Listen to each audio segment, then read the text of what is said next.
My focus of what I'm going to say for the next few minutes is about natural light, because natural light, of course, is an essential component of a healthy building. So one of the things that is important to me personally, it's really driven me in my career, is that we approach light holistically.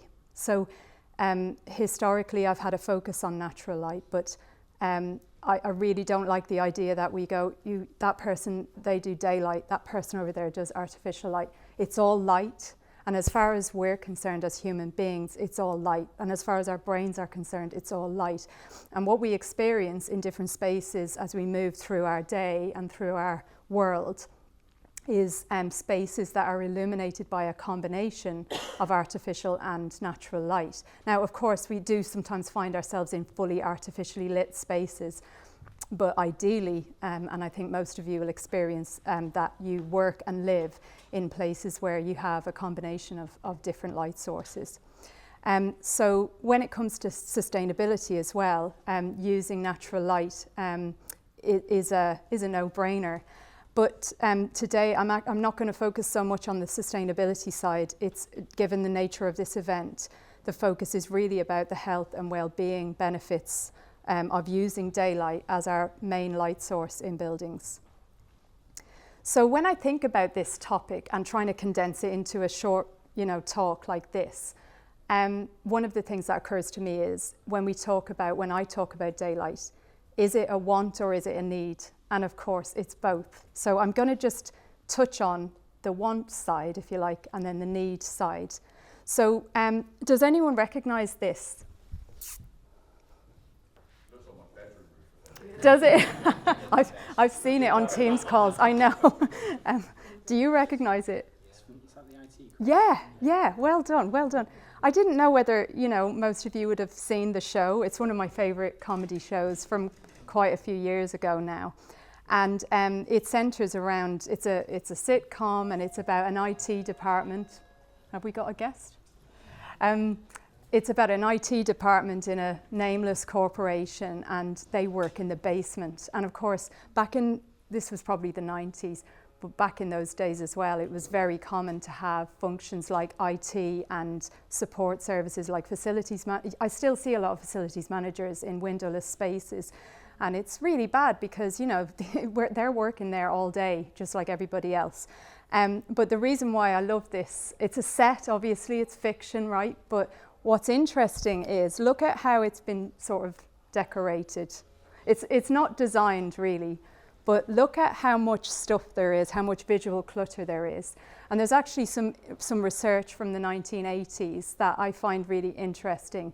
And it looked at the impact of windowless spaces. And what they found was that in windowless spaces, people added more stuff.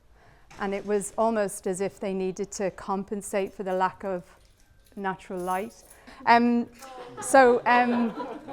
Yes, so this research from the 1980s, what it really found was that if people were given the opportunity to add a picture on their wall or a plant or any decoration or ornament, they did it more when they had no window. And of course, it makes sense when you think about it, but it's just an example in an academically rigorous way to tell us probably what we already know, which is when we have no access to daylight and no view to outside, we are missing something, and we will try, as humans, as ingenious as we are, we will try to overcompensate for that. And thinking about the want side, another word we could use is preference. But the word preference really undersells how much we are drawn to natural light. I wouldn't say preference doesn't really cut it as a word. But people gravitate towards areas of buildings that are naturally lit. So given the opportunity, in workplaces, for example, that have some well daylit and less daylit areas, like our office here in London is just like that. People naturally gravitate more towards the well daylit areas or the better daylit areas. And this is despite the fact that daylight can interfere with things like screen use and laptop use. And people still gravitate towards those areas. So given the right opportunity and given a way to control the ingress of direct sunlight, people will naturally prefer those spaces. But it's more than that. Daylight has the best colour rendering of all light sources. So when colour rendering is important to us, naturally people often will seek natural light to be able to detect the true colour of something. I know I've done it in stores when I've been shopping. I don't know whether anyone else has. I'm sure it's not just me. And good daylight goes hand in hand with views and connection to outside, which we really is something that everybody wants. And natural light is naturally dynamic. And, you know, Shelley touched on this. Some of the, there's a huge body of academic research that shows that people prefer dynamic lighting. So they don't, whatever the lighting is, whatever the level, whatever the CCT, they don't like it when it just stays the same all the time. People are happier with lighting that is dynamic in some way, as long as it's not, you know, distracting, unless we're in a nightclub or something. And the final thing is that because natural light enters buildings through large openings, typically, so windows, skylights, it does have a way of rendering architecture in a very special way, and that's something that a lot of architects celebrate. So, you know, just thinking of an example where you have maybe sort of more diffuse natural light entering a room, it will reveal texture in a really special way. So, you know, even in one of these projects, the one on the left is one of our recent workplace projects. There's a concrete column there, and we have a really nice close-up, which I nearly included, showing the texture of that concrete with the natural light coming across it. You know, just things like that. It's a really special light source. But as well as this preference that I've talked about, we actually need natural light. So Shelley touched on a lot of what I have in here, so I don't need to go into it in detail. But during the past 2 decades, our understanding of the role of light in our health has grown significantly. So we now know that the eyes are for so much more than seeing, you know, and again, this really links to what Shelley was talking about. It's not really about vision at all. I loved what you were saying about babies, because we know that babies can't see for the first while of their life. But actually the role of light in their non-visual system is there right straight away, and that's the most fundamental part of it. And you know, there's been some really important scientific discoveries in this space, as I said, in the last 2 decades. But the main one is about circadian entrainment. And I have my cross-section of the brain here as well. I don't have the 3D brain, though. I should have that. But the non-visual part of our visual system, if you like, the non-visual photoreceptors in our brain, which are not part of the visual system, they receive light and set off in a chain of events that are really important for not only alertness, but also when we get tired, when we fall asleep, and the quality of our sleep.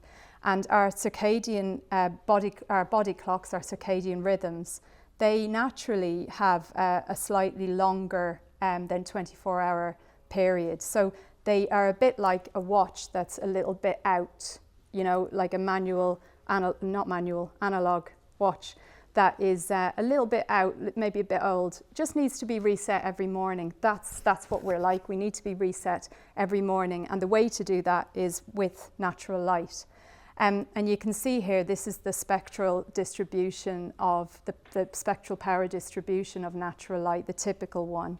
And you can see that it has a broad range of wavelengths across the visible spectrum. And those curves towards the left are our response to light, so our kind of weighted function response to light. And it's no coincidence that the peak of it, the one on the left, there's 2 curves there. The one on the left coincides with the largest quantity of energy in the visible spectrum of natural light. And this is an example of where we've realized the importance of blue rich light, which Shelley touched on.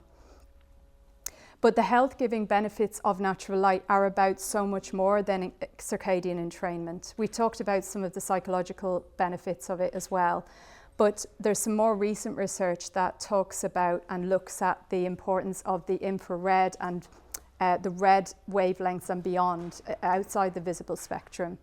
And we now know that these longer wavelengths are absolutely key for the regeneration of cells throughout our body, and for a variety of mechanisms such as healing, recovery from injury, even stabilizing blood sugar. So there's a growing body of research about the importance of red wavelengths and infrared wavelengths. And what I find really interesting is that when you look at the typical spectral power distribution of LED, there's no infrared, of course. We've engineered a light fitting that excludes everything outside of the visible spectrum. That's why it's so energy efficient. But it's only energy efficient if we're just thinking about seeing. So we need to think about how light is affecting us, not just light for seeing, because we're missing out on vital wavelengths if we stay inside spaces that are artificially lit. The reason I've included the photograph of a plant is because there's also a part of this research that looks at the role of plants in reflecting infrared light in architecture. So plants are actually really important reflectors of these wavelengths. So if we have plants both outside windows and just inside windows, they can amplify the benefits of infrared light. And just to finish up, I just wanted to add a note about integrating natural and artificial light, because I mentioned that at the beginning of my talk. It's you know, there's a kind of common misconception that the integration of natural and artificial light is about daylight linking and controls. Controls are really important, but it's about a lot more than that. So I'm just going to leave you with some thoughts which are about the fact that, you know, when it comes to integrating these really important, powerful light sources in a building, it's about balance. So, you know, sometimes it's not about thinking whether we have sufficient natural light to do the task. It's about balancing it visually as well. So, you know, like in this example where, yes, there's lots of daylight in the atrium, but we need to balance that with some artificial light in spaces that otherwise would appear gloomy in our visual field. It's about obviously replacing natural light after dark or on dull days and at dull times. And it's about reflecting what's happening outside. And, you know, my view is that we shouldn't be trying to substitute what's happening outside, but that if we have tunable white and we have a dynamic system, that we need to make it sympathize with the natural cycle that is occurring outside to help us stay healthy. So that's all from me. The noise hasn't gone away. Thank you. Thank you.